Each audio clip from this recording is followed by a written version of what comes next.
Tudo bem, pessoal? Nessa chamada do autor, a gente vai dar início ao federalismo fiscal e a gente vai fazer uma comparação das funções econômicas do orçamento com o federalismo fiscal. Primeira coisa que a gente tem que saber, lembrar, ter essa noção, é que nem todos os países adotam o modelo de federalismo fiscal. Por exemplo, o Brasil adota. O Uruguai é um estado unitário, não adota. Você tem, por exemplo, a Alemanha, adota o modelo de federalismo.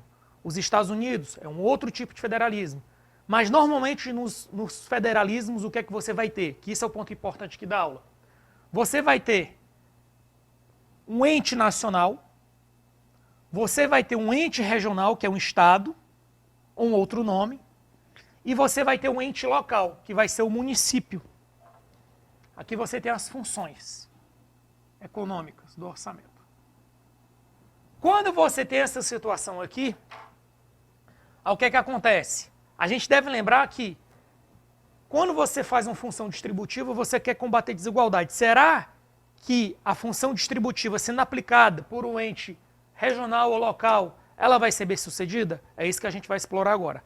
Então, a função alocativa, quando é que é interessante que ela seja aplicada? Quando você estiver trabalhando com um bem que seja uniforme em todo o território. Então, para bens uniformes. Bens uniformes.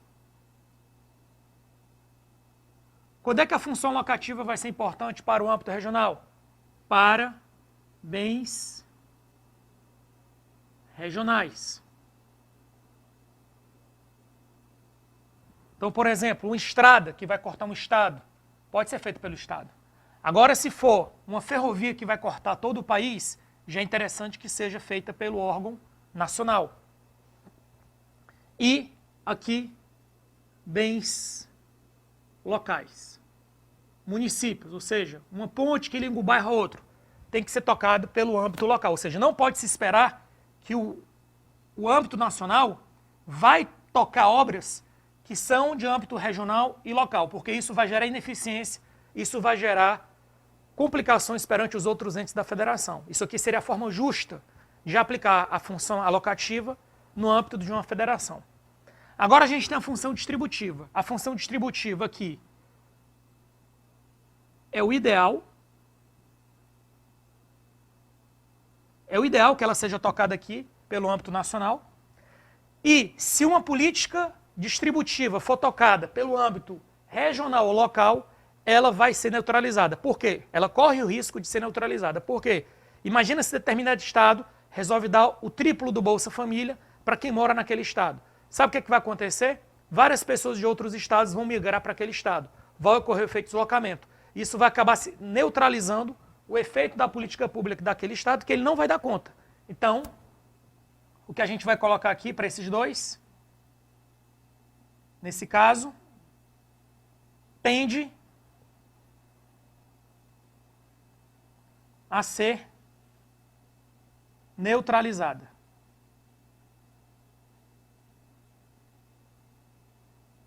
Ou seja, se você aplica uma política distributiva no âmbito regional ou local, a tendência é que ela seja neutralizada. Aí você tem a função estabilizadora, exemplo de política distributiva Bolsa Família, transferência de renda direta. Função estabilizadora, controle da inflação, controle de preços e etc. Não que a gente busque controle de preços, mas eventualmente algum ajuste, alguma intervenção no mercado econômico. Quando isso é feito no âmbito regional ou local, dá problema. Exemplo clássico, a guerra do ICMS. Um estado tem ICMS com um valor, o outro tem um valor menor. E aí gera aquela disputa e fuga de empresas de um estado para outro. Isso é ruim. Então isso tende a ser neutralizado também. Então o ideal é que a função estabilizadora, lembrando que a função estabilizadora você atua de que forma? Você aumenta gastos ou reduz gastos. Você aumenta impostos ou reduz impostos. Ou você aumenta ou reduz a taxa de juros. No âmbito federal, a taxa de juros é do Banco Central, então não tem como intervir o Estado e município. Mas os estados e municípios, eles podem reduzir ou aumentar impostos de forma competitiva e agressiva. E isso, no longo prazo, tende a ser neutralizado e gera prejuízos econômicos. Então, não é interessante que a função estabilizadora seja utilizada por entes regionais e entes locais. E com isso, a gente fecha aqui o nosso primeiro contato sobre federalismo fiscal e o impacto sobre as funções econômicas. Até a próxima chamada. Fiquem com Deus.